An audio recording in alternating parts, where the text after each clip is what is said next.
what kind of support and guidance are you going to have into the future? The other part of it is that how much of that revenue from that business was founder dependent. When you look at somebody that's run a business, and I have a very close friend that has run a very successful business for the past 35 years, but that business is dependent on him.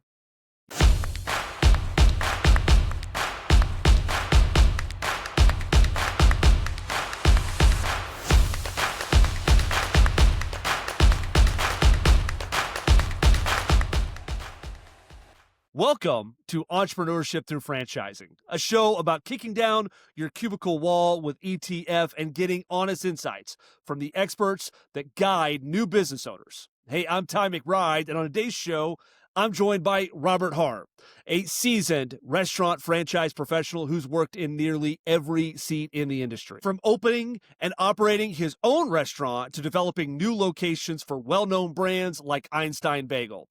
Today, Robert guides people through their entrepreneurial journey as a franchise broker. And spoiler alert, after everything he has seen, he rarely recommends restaurants. Well, Robert, I am super excited to have you here today. We met a few weeks back at a conference, and so welcome. Thanks for joining me, man. Well, I appreciate you having me, Ty. I was looking forward to this for a couple of weeks now. Yeah, man. So we're always like to start these interviews, these podcasts off is just understanding the journey of an entrepreneur, how they get to where they're at today. And so I know that's a big question, and I'm sure you have a lot of experience to share. But give us just kind of how do you get to where you're on this end of a call today as a franchise broker? Yeah, so I kind of reverse engineered my experience, right? I started out right out of college as a business owner. I had the idea of owning and operating my own restaurants. And so I'm glad I didn't know what I didn't know, right, at the time. So I dove in head first and was successful. And so from that experience, uh, long hours, restaurant ownership takes a toll on you and on the family. So my Yeah. wife and I, we had kids, had a couple of kids, and I said, you know what, maybe it's time to kind of go into the corporate environment, have a more uh, real world experience within corporations. And so went to that 9 to 5, always stayed in the food and beverage, always stayed within franchise systems.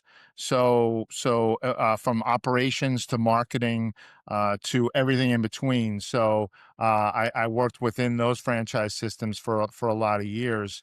And I spent about half of those, let's say the last 25 years, as the vice president of franchise development for a Okay. restaurant brand. So I've seen this equation from that side of the desk for a long time. So when I say I reverse engineered things, um, boy, if I knew then what I know now, wow, my story might look a lot different than it does now, right? But the transition from being that executive for 12 years within that restaurant system really prepared me well for my role as a franchise consultant now with the Franchise Brokers Association and my business, Best Franchise Options. Yeah, so started out as an entrepreneur business owner, and then went into the corporate world. I think I looked over your LinkedIn, kind of your resume. Was it you were like like a Red Robin, right? Is that right? I was a training general manager for Red Robin on the corporate side. So we had about 12 restaurants in the Seattle region, and I trained all the new managers for the system. So and then from there, I transitioned to being a managing partner of a restaurant that right next door to where Red Robin Okay. was. I was recruited out of there. That Yeah. kind of stealth. And after that, I oversaw Einstein Brothers Bagels in the Northwest Okay. Yeah. for Seattle and Portland. and really focused on operations and training in that role.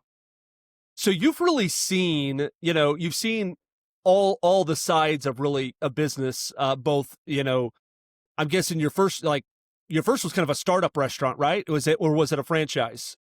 Yeah, it was my own conception. I mean, it was I decided one of the plane trips from Boston to Seattle. We moved from Boston to Seattle. I knew I wanted to open a restaurant, and my first thought was, well, let's open up a full service delicatessen.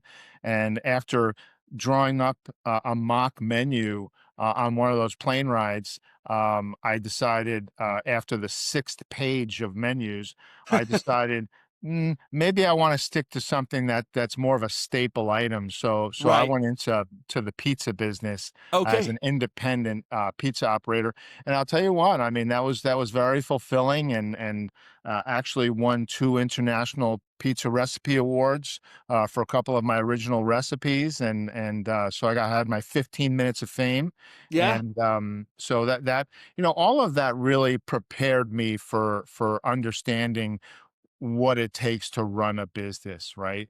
Whether a franchise or otherwise, although obviously franchising comes along with its own set of advantages when it comes to starting a business. Yeah. Man, that's like just what a journey. And then so startup, then working at the corporate level in the, operations and training, and then ultimately on the franchise development. And if you just kind of, for those people that are listening that don't really understand kind of franchise lingo, kind of in your own words, what is franchise development for an organization? Yeah, so I was charged with the responsibility of finding franchise partners, franchise owners to enter our system, as well as real estate analysis and construction and oversight.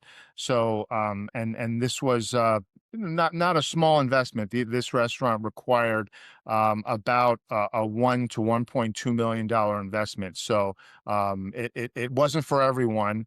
Sure. So that's why, making that transition out of that, those 12 years and helping to develop this brand, to doing what I'm doing now and working with brands like yours, um, it's refreshing, right? Because, it's not a one size fits all industry, right? So Right. I've gotten some people into brands in the past, with the restaurant brand. That maybe wasn't the right fit, right? So you learn from those mistakes, but from now, this perspective is I have the opportunity to really understand what that candidate needs, what their wants are, what their pain points are, to truly educate them on brands that are going to help them achieve those goals and achieve what they're looking to get to in their future.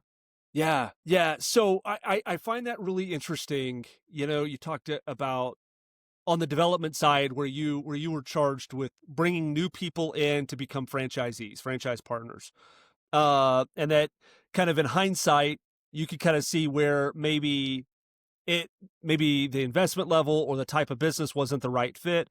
Can you kind of just speak more to some of those things that you've seen where you know down the road? Uh, there might have been better opportunities. What are the things that cause, that like you would say somebody could have found a better opportunity? Yeah, so I've seen a lot of people get into the restaurant business without the right knowledge of what that business really entails, right? The restaurant, I've seen the dirty underbelly of the restaurant business, right? And so, getting somebody into a restaurant, into a business like that, without a full understanding, with that candidate doesn't truly understand what it takes to run a successful business. Whether it's, I'm gonna, I'll stop in every now and then to see how they're doing, and yeah, that's a red flag for me. That's a Yeah. red flag, especially in that industry. Did we make mistakes, real world mistakes with some candidates, and do other brands make those same mistakes now?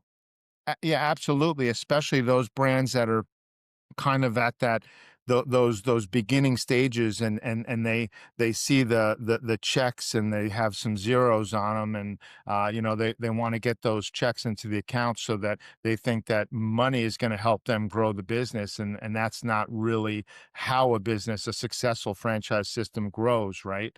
I mean, a successful franchise system grows by bringing in the right franchise Hmm. partners that are the right fit for the business model, the culture of that organization, and that's going to help them achieve what they want in their future. If somebody comes to me and says, "Hey, I need to replace $700,000 of W-2 income real pretty quickly," well, there aren't a lot of brands I could show them, right? And I have to have a reality check, that Right. I'd have to turn into a coach there for a few Yeah. minutes and try to course correct.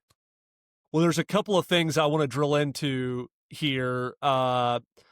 Two things that really kind of stick out to me. The first is you talked about just the honest nature of being a franchisor, which I am, and I'm emerging franchisor. And so we're in kind of our startup, and I know that feeling of, wanting both because I'm so passionate about our business, but also have a real honest, like, operational need of producing new franchisees, that those checks can be very, very enticing. And I think all brands make mistakes on taking checks from people who may not have been a great fit, whether it's financially or culturally.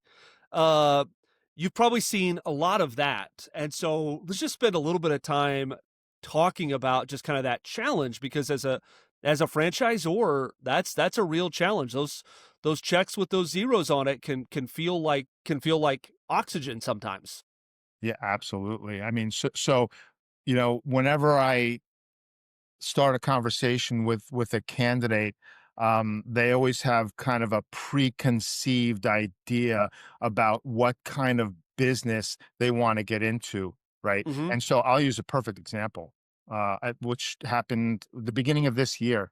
I had a candidate that was in the restaurant business his whole life. I mean, he bled ketchup like me, and so when he came to me, man, he wants to get back into that restaurant business, but, you know, he said a few things that, made my eyebrows raise, and those were that he has a 9-year-old son at the time, 9 years old, and he wants to be able to spend more time with his 9-year-old son, and I said, "Well, let me ask you something, Martin." His name is Martin. I said, "So, are you able to do that now?" He's overseeing 6 or 7 restaurants for a restaurant company.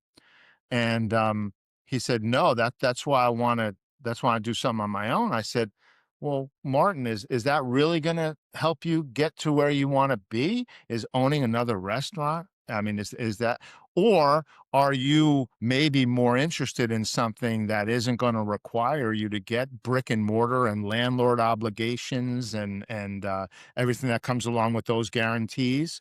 Uh, and work those evenings and work those weekends and be on call 24/7?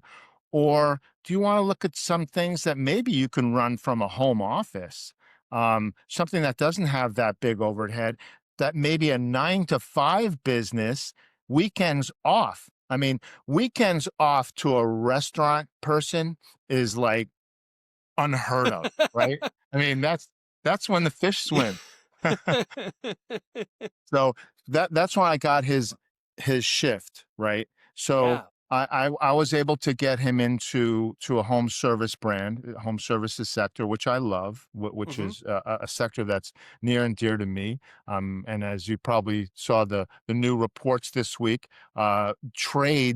the Yeah. trades is the only sector in the employment report that is on the rise, and demand is becoming greater in that sector. So it supports my theory of the home sector is really great. So as I keep in touch regularly with all the candidates I've placed through the last few years, and he's doing great. loves it. His son gets to see him more and more. He's doing family activities on the weekends, and but it makes my heart feel good. Yeah, man, that's really great, and that is one of the good things about franchising, as far as in like just the opportunities. There's so many out there. To be honest, Robert, when I asked you to be on here, I wasn't really sure what direction this conversation would go, but I'm in the trades, and I have a home service business, and I of course am really passionate about that. But I'd like to learn a little bit more just about the restaurant side of franchising because I think that a lot of people think about franchising specifically from a restaurant standpoint. You go into a restaurant you really like, and you see that, there's a coffee shop that my wife loves here in Oklahoma City called Summer Moon. And it's amazing. It's like this like Texas styled like oak roasted it's phenomenal. And you know, you go in there and you're like, man, I'd love to open one of these, right? Like, and you start thinking, that's kind of most people's introduction to franchising. Or if they have a background in restaurants, they think I want to get.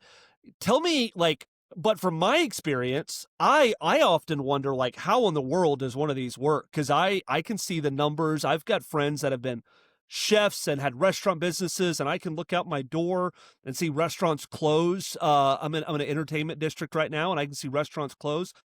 How in the world does a franchisor, like, I'm gonna have two questions. One is, are all restaurant franchises a bad idea? And if the answer is no, from your extensive experience, how do you make a restaurant franchise successful? What are the elements of success? Yeah, that's a yeah. We might need another podcast for that. For the complete answer. So let's boil it down to the fact that the restaurant business is about pennies and seconds, right? So you've got margins that are continuing to shrink in that industry. So you've got occupancy costs needing to keep it below a certain percent, and typically that's below 10%.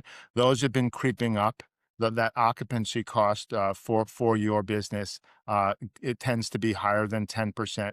So every percent is another penny that's coming out of your bottom line there. Yeah, So labor, now you've got all kinds of issues. Well, I'm not going to call them issues because I'm saying that the restaurant workers have always been kind of underpaid and underappreciated, right? They're worth every penny you pay them, but that's being mandated by the government now in terms of, I mean, down here in Florida, I think the minimum wage is, I think it's crept up to close to $20 an hour. So, that really eats into your profit line. These restaurants have to remain competitive, but you also have to pay your employees well, and you have to put out a good product and provide great service. So you can't under serve the guest, right? You can't have them leaving unhappy, or else they're not coming back, and they're going to go on Google and they're going to tell everybody, don't go there. yeah, So, how are franchise restaurant businesses successful now? Well, so a couple of things. One is you've got to make sure that you've got real estate analytics down to a science, okay? And I do know of some companies, in fact, I've used one in the past that will provide those analytics. Where are you going to place that restaurant? And the old adage, location, location, location, absolutely. It yeah, couldn't be more true today, right? So, and those analytics, you can go down a rabbit hole with these analytics. But again, if I did, this will spill over. right. We'll talk for hours. Then we might need a beer later. Yeah, Um, so, it's location, um, training, right? How robust is the training systems that you've got in place? And training has to do with productivity, right? So does that brand have a training system that can train staff to be the most productive? Meaning, can you train one person to do the job of 1.2 1.2 or 1.3 people. Okay. Do they have the technology in place? I play golf every week with a gentleman who's retired now, but he ran all of the engineering technology for companies like McDonald's and Burger King. It was his job to figure out how to decrease all the pivot points in the kitchen so that they can maximize labor, and the input has to be maximized as well, right? So, does that brand have the technology in place? Whether it's no, it's not AI, it has to be equipment-based Hmm. technology that will help reduce that staff. And then at the end of the day, how is their hiring practice, right? Are they hiring somebody because they have a pulse? What's the culture?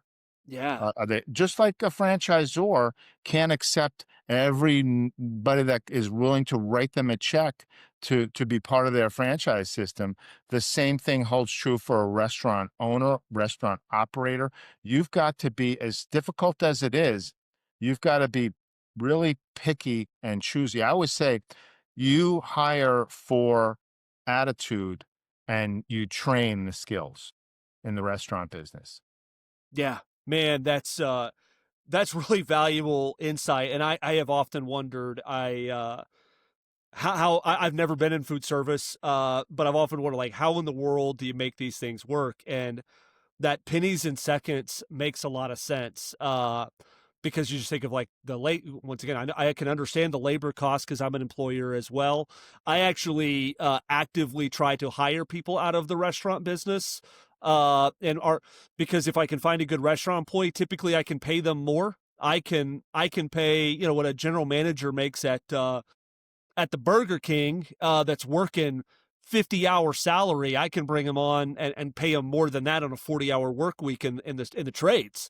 And so I actively use that all the time because I know these guys and gals are willing to work hard, and have terrible hours. And I could bring them in and give them weekends and nights back, Yeah. and a 10 to 20% increase in pay. And it's not hard to do. And so I kind of understand that side of it. But something that you see these like brands that are really popular, like that are like rocketing in the restaurant business. Yeah, I think of like Dave's Hot Chicken or the Crumble Cookie, which I believe both of those are franchises. I believe they're both Yep. franchises. And a guy like myself, an aspiring entrepreneur, can look at that and go, "Man, I want to get a Dave's Hot Chicken, or I want to get a Crumble Cookie." Now, probably, in my market, I don't think I can get another Dave's Hot Chicken here. So I might think to myself, well, I'll just get another hot chicken business. What is your kind of opinion on kind of grabbing onto one of those kind of Me Too? You see that hot chicken's popular, or cookies are popular, or back in the day, yogurt was popular. What's your opinion of kind of jumping onto one of these emerging companies that is offering a competing, you know, uh, restaurant in that category? Are they growing the right way? Okay. Okay. And what by that I mean, like a Dave's Hot Chicken is a good example. I believe that they are bringing in new franchise owners that are looking to be multi-brand owners, so that they already have maybe another non-competing concept, so they have the experience behind them before they get into the Dave's Hot Chicken, right? It's not just somebody that has a big checkbook that wants to open up a Dave's Hot Chicken. They look for experience, they look for a background, and somebody that has duplicated a process of growth with another brand. Okay. That's that's kind of the first stop. With Crumble Cookie, uh, there's an example of, wow, they had meteoric growth, right? I mean, Right. you turned around, they had like 5 locations, and you went, wait a minute, they're sold out everywhere, like the entire country was sold out. And there's an example, and then they had to pause any more development because they took on too much. So calculated growth is the other factor for any of these brands, because if your infrastructure within your organization is not able to keep up with the growth, Well, something's got to give, right? So at some point that link is going to break. Mhm. Yeah. That's really good, and I think that the calculated growth, you can see that regardless of the industry, because there are brands that just take off, they skyrocket, and there are some growing pains around that. Like, one thing you'll learn when you kind of really dive into business is the worst thing that can happen to you is you're not successful. The second worst thing that could happen to you is you grow without the capacity to manage that growth, because that can blow up your business almost just as fast as no growth at all, which is just not being ready to deal with all that. Uh, Before we move away from restaurants, are there are there any brands out there right now that, because I don't want to just be really negative on restaurants. I think that, obviously everybody's got to eat somewhere, and there are good things that kind of come.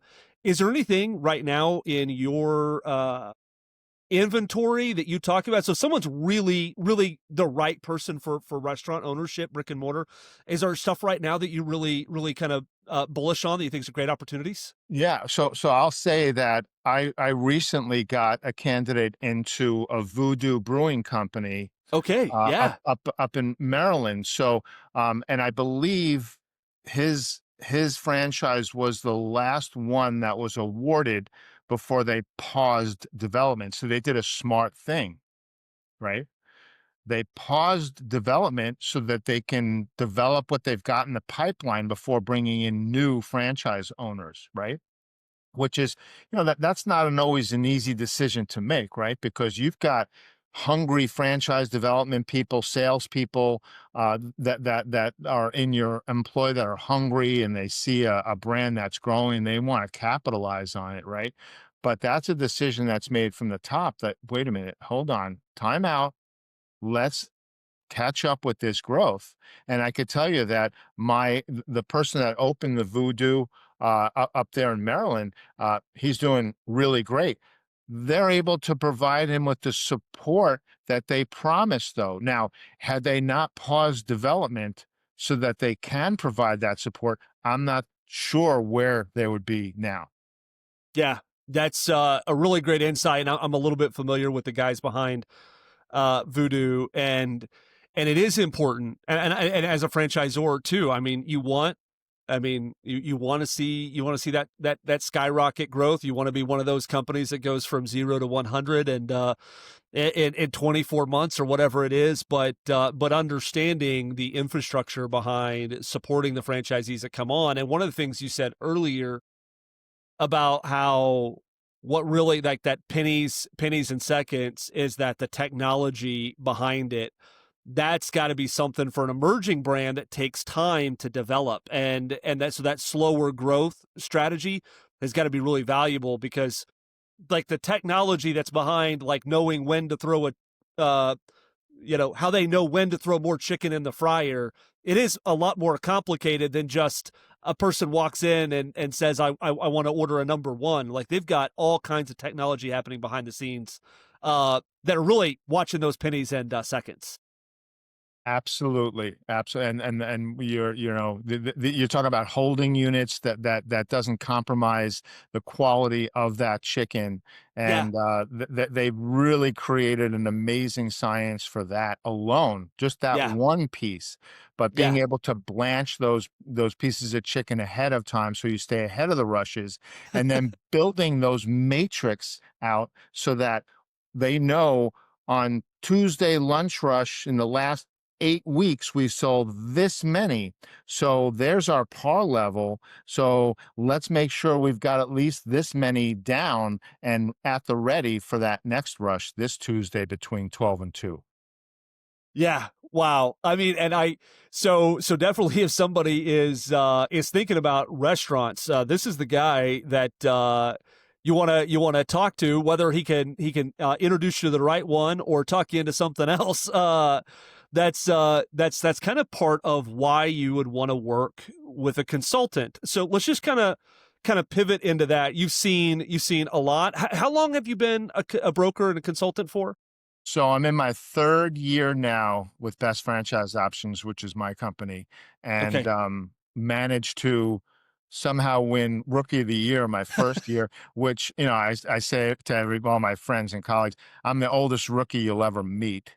And, and then last year I was honored to be in the top 10 brokers within our association nationwide. So, and that I'm hoping that doesn't happen by accident. It happens by working with my candidates and really understanding what they need, and also presenting good brands. I mean, that's really what it comes down to. And so somebody would actually have to maybe beg me to show them restaurants at these days. I mean, unless that person has either a death wish, or they want, or they have a lot of background and experience in it.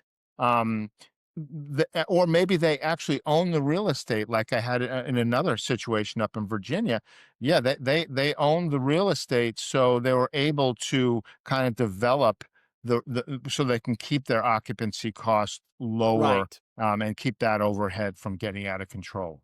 Yeah, I'm familiar with a few developers that also become franchisees, but it is out of more of their development goals than it is out of the that the restaurant was such a great idea. It's like, hey, we need a restaurant in this space as an anchor tenant for these other things that we're putting in, and so it's a bigger play than just, hey, I want to own a restaurant.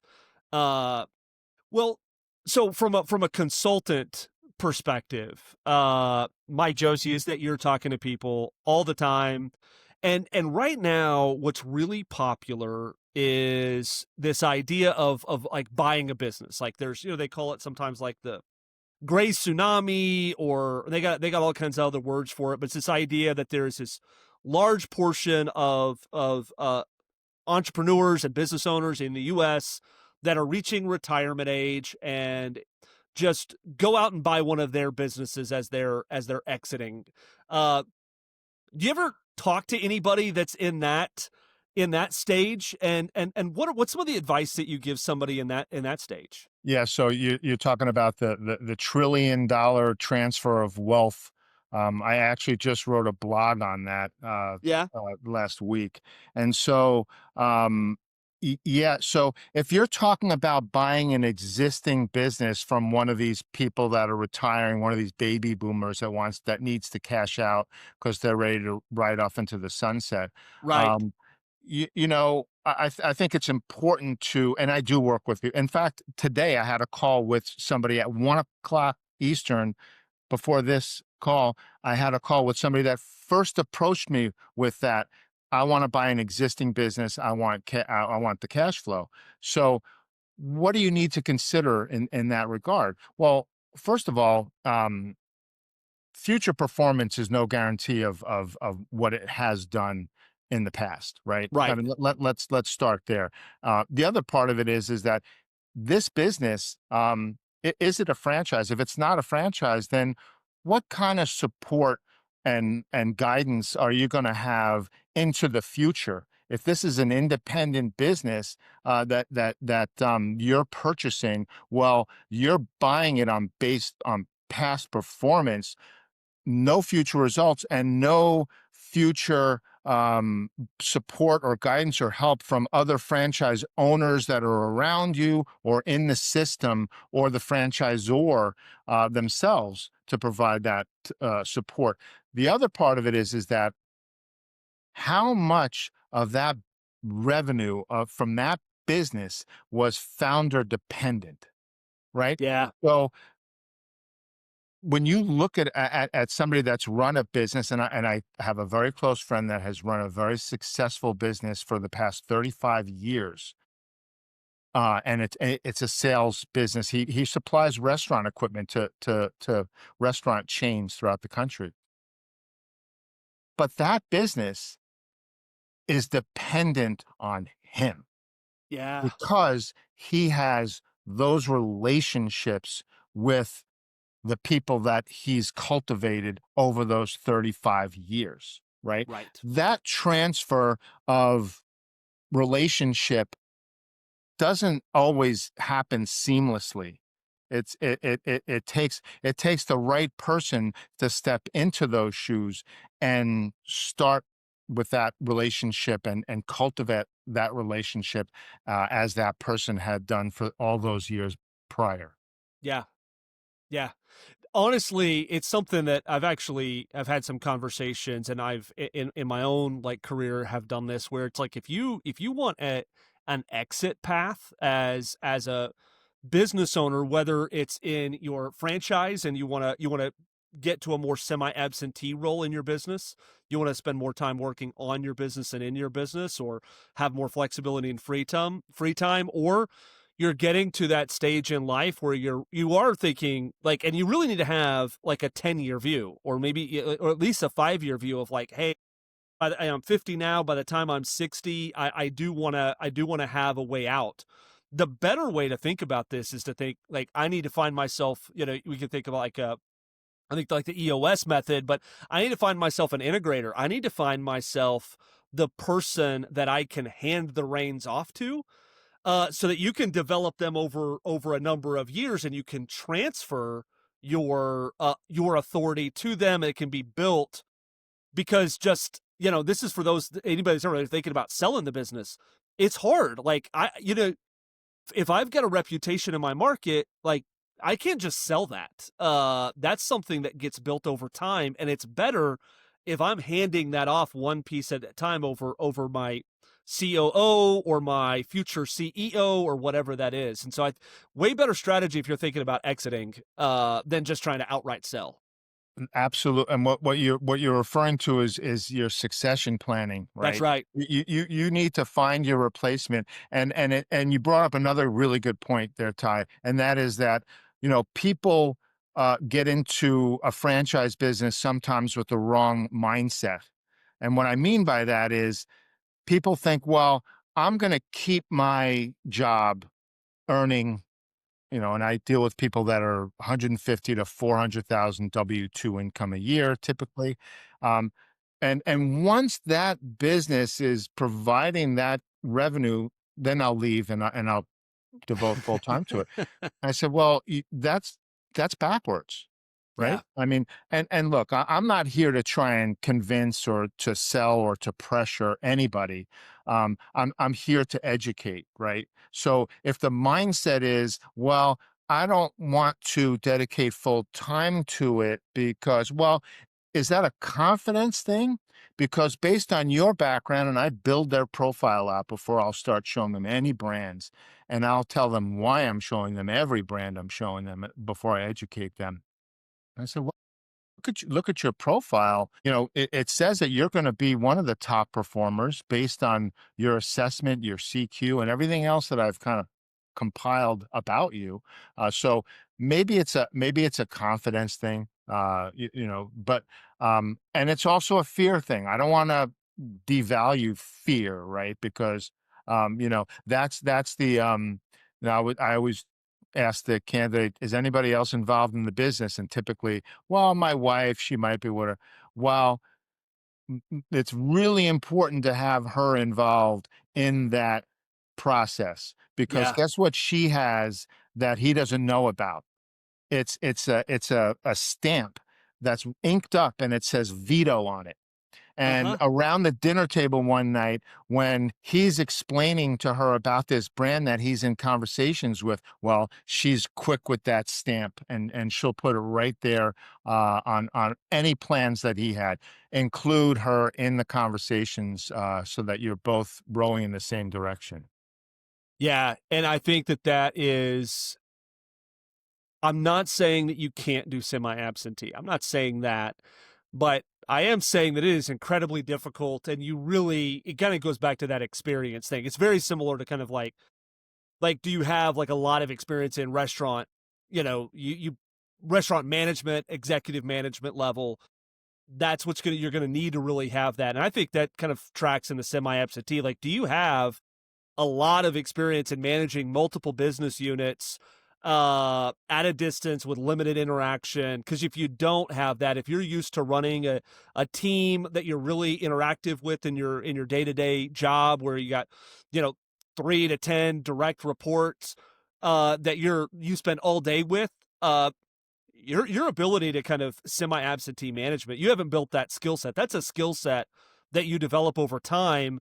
And especially if you're stepping into a new industry that you don't have a lot of understanding on, whether it's home service or restaurant or home health care, that's going to add an additional challenge. So you're right in that that's what you work yourself to, is that you can work yourself to a semi-absentee exit where you're not in the day-to-day of the business and you have a general manager or something like that, but you probably shouldn't start there, not generally.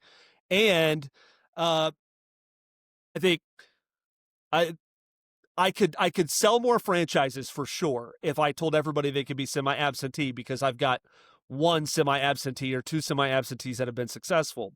But what I know that really, what I'll say even about my semi-absentee people that I have that are successful, if they burned the bridges and just ran our business, it would be worth 10x. It would be doing 10x than what it's currently doing as a semi-absentee. And if you don't have that experience, you really need to burn the bridges and go all in. That's my opinion as a franchisor, which is very biased. And no, listen, semi active, as say, um, it's possible, but you have to go into it with the right expectations as the owner. I mean, are you going to get to the revenue that you need or want, uh, a- a- as fast as you would if you were the one running and operating the business? Probably not. And that holds true in the restaurant business also. So, Right. I know as an owner, I'm working like 5 people. Okay. I'm telling you. And at the end of the shift, I'm ready to, put my feet up and relax, right? So, it's, an owner's going to, they have look, the other alternative is, and I talk to candidates about this regularly, this week, probably 3 times with candidates. If you're gonna be semi-active, then would you consider bringing on a general manager that person can vest interest in the Yeah, business based on performance metrics? And if you're okay with that, then a funny thing happens. That general manager runs the business like an owner. that's right. Yeah. That's the key differentiator. That's what makes it work, is when you can get somebody like at the executive general manager level that's running it like an owner. That's when you can really do it, but it takes time to develop that person. It takes money, right? Like, you got to pay that person to stay, because if you don't reward them financially, they'll look elsewhere. So it's really critical. Uh, Robert, you've got to look at hundreds of brands, right? I don't know what's in the FBA inventory, but it's hundreds of brands. And when you're looking at these brands, you're evaluating, you're thinking about which ones to show. And of course, you're showing them based off of, I mean, a lot of times probably based off of financial qualifications and kind of what that person, like, their why. But when you look at them, what are some attributes of these brands that you get excited about showing? Like, you're like, this is going to be a good one for me to show to folks. What are some of the things you're looking for? Yeah, yeah. So it's like you said, I've got 37 sectors that I have access to, and I never counted how many brands are within those sectors, but I do have the opportunity to talk to the candidates about what sectors interests them the Right. most. So, I'm no different than most successful franchise consultants in that I kind of gravitate towards a portfolio of specific brands that I've aligned with. So, I as I mentioned, Preservin is one of the brands that I really like, because it's in the home services sector, and I can feel the culture of what you guys are doing, and that's almost an intangible, so that when I do educate a candidate on preserving, I am confident in the culture that's being built within the organization, right? So, what's important to me beyond that is I want to understand, how the validation process works, right? So, as a consultant, I want to relay that information and prepare my candidates for that validation stage, because that's really a great opportunity for them to talk to others that have stood in their shoes, that are contemplating the same path, that took the same path that they're Mhm. contemplating. So Yeah. I like to see a good validation process, and it varies by brand. I mean, that validation, some brands use what I call cattle call, which is a group validation, because they have so Mhm. much interest in the brand Yeah. that they have to maximize time. They have one or two franchise owners host a call that might have 30 or 40 franchise Wow. prospects on that call, to kind of maybe squeeze a question in here or there, or listen to some questions that they might have had and what those answers are. I always tell candidates, you know, those are good. Go on those. You'll hear answers to questions, and if you don't have answers that you want, or you want to get into a deeper conversation, talk to the brand. They're going to introduce you, warm introductions to individual owners that may actually have a similar background to you, so that you can see yourself in Yeah. that brand. Yeah.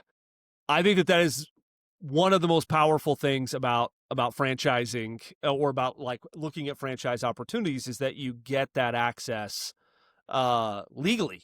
Legally, you get that access to other people who are with that organization, so you can talk to them and understand what was the opening look like, what does the support look like, what is the, the vendor system, or the what, you can kind of get, because what you want to do is you want to kind of match that to the what the person is telling you on a development call, to reality. Like, does the support that they're saying they have equal the support that they're actually giving? And if you're just out there buying a business, you don't get that for sure. You don't get to make calls and find out whether or not it really works. That's one of the most powerful parts of franchising for sure. Absolutely, yeah. That's why I call it. That's where the rubber hits the road. It is, and you know to give context, you're going to hear good things and you're going to hear bad things. Like, at least you hope, because if all you hear is good things, well, maybe somebody's not saying something. Uh, and if all you're hearing is bad things, really dig in deep and kind of understand what those bad things are. I've had franchisors that tell me, emerging franchisors, we're sitting at a table together, and they're like, "Well, I'm really worried because I have one franchisee that is not going to validate really well." And it's like, well, understand why, and be prepared to communicate that. Actually, what I do is I know where sometimes our brand doesn't validate well, or I know who it doesn't validate well with, and rather than let the candidates hear it, I tell people in advance, like, "Hey, here's a place where we've face planted and got things wrong, and I actually then use it as part of our process. How would you handle? How would you handle this face plant? This face plant that we did, we it was a boneheaded thing. It was a mistake. It impacted this. You're going to hear about this in the organization. How would you handle that?" Because we're going to face plant again, and every brand is. If you're working with somebody who's perfect, hurry up and leave before you ruin it for everybody else, I guess. Yeah, I mean, transparency. You hit the nail on the head. I mean, being transparent and being in front of something, as opposed to under the wheels, Yeah, you're in a much better position for sure. And I agree with you wholeheartedly. If all you hear is how great everything is, and I say this is not Shangri-La, yeah, okay? You better hear good, bad, and ugly. that's right. You should hear it all, and you should discern for yourself. Well, how would I do things different? Yeah, yeah, because you need to hear the ugly, so because business, regardless of how smart it is, regardless of how the organization and how much money you can make or whatever, there are going to be dark nights of the soul, right? That is going to happen. You need to know what they are so that you have clear-eyed decision making to make sure that you're ready to be a business owner. Because and if you don't hear anybody tell you anything bad, then you're not really doing that deep search to make sure you can handle it. It's not easy, Street. No, it's not.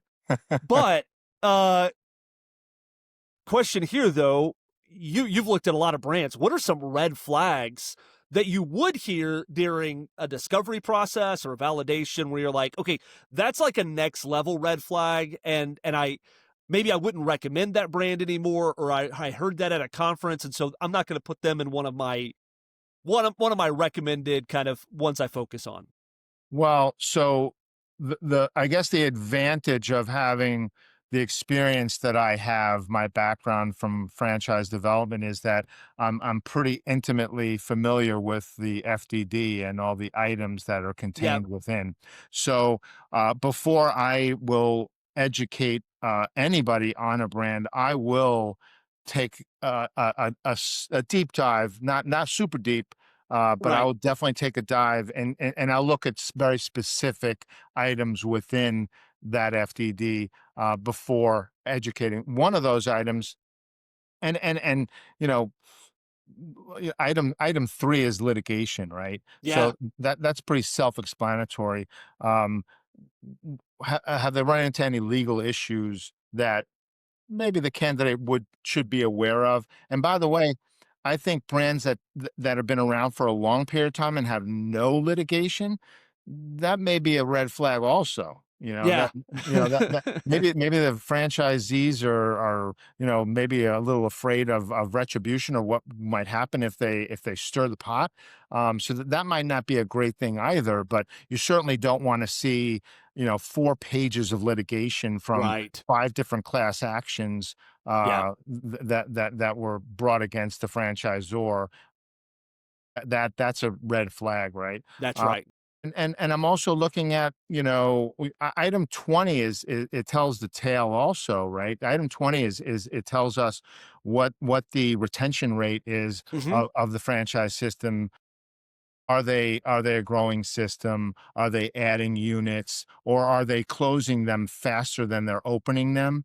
Um, a healthy system is growing. It has a retention rate above a certain threshold. So some shrinkage is acceptable. I mean, you will have shrinkage in your system for whatever reason, especially once you get to that 100, 200 unit mark.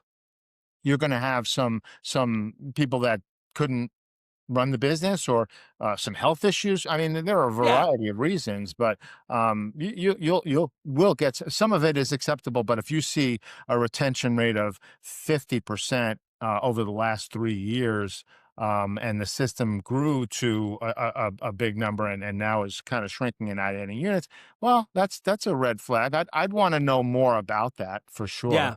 There's definitely you want to know what the story is. Is it because of failures within the system? Is it because of I think I've seen a little bit of this as, I'm paying attention to brands that are a little bit ahead of me, that are kind of still emerging. They're less than 100. And there's also a thing I've talked to these guys where you understand, your first, when you're signing on your first franchises and you don't even know, a lot of times as the brand develops, maybe those weren't great fits, or you mature as a brand, and those people sell or have to exit out. But it is understanding the story of why there are changes, and it's an important part to look at for sure. Yeah, no question. Aside from that, you want to, and I don't, item 19 is the financial performance of the franchise system, and a lot of brokers that they put a lot of credibility into that item 19. I take it for what it's worth. I mean, there's typically a lot of fine print that precedes what they're Yeah, putting in that chart, and a lot of times it does look like an eye chart, and maybe it belongs on the back of a fortune, but it's take it for what it's worth if you really want to take a deep dive into it. But in validation, certainly ask those unit economic questions and ROI questions. yeah. I think that's one of when you're, and it has a lot to do with how the item 19 is wrote, because there's a lot of different ways that item 19 is wrote. I've seen item 19s that just show you some averages between quartiles, And I've seen others that give you a lot of detail at a specific level. They tell you what location did what number, and but whichever you're looking at, kind of, during validation, see if you can kind of find out, the one you're talking to, where do they fall in the quartile, or if you have more specific information, talk to that location, ask them more specific information. Uh, Robert, this has been really great. For anybody that's listening, what is the best way for them to reach out and get connected and work with you? Yeah, I would say Robert at bestfranchiseoptions.com is probably the easiest way to get a hold of me. I always invite people to peruse my LinkedIn profile as well. To talks about my experience, my background, and there are some recent very strong recommendations on there as well from candidates that I've worked with. So that's my validation, right? Yeah. So it usually bodes pretty well when somebody's looking at that first, and they see that I've actually worked with real people that had a great experience with me, and really Robert at bestfranchiseoptions.com is typically the best. Sounds good, Robert. As we wrap up here, if you had one final piece of advice you'd give to an aspiring entrepreneur that's listening to this, maybe on their route between their job, their commute, what would be that one final piece of advice?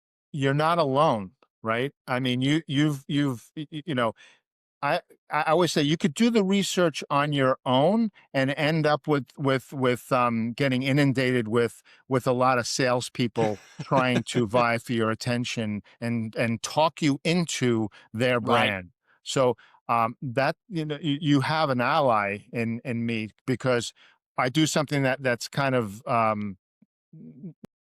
lot of people in my role adhere to, which is I detach from the outcome, right? So Yeah. I know that if I'm doing what I need to be doing and really understanding what that candidate's needs are and what their goals are and what pain points, what's their why. Yeah. Then I know at the end of it, at the end of those 2 or 3 weeks after I've gotten to know them, I'm educating them on 6 or 7 brands typically that they're going to have a tough time deciding which ones they want to start a conversation with. Yeah.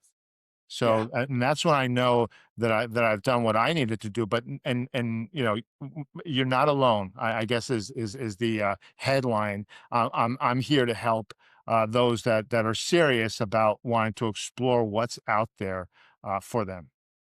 I really appreciate it, man. That's great advice. Find somebody to guide you through the process that you can trust, that has an unbiased opinion, just wants to help you reach your goals through entrepreneurship. Robert, thank you so much for your time. I really appreciate you joining me today.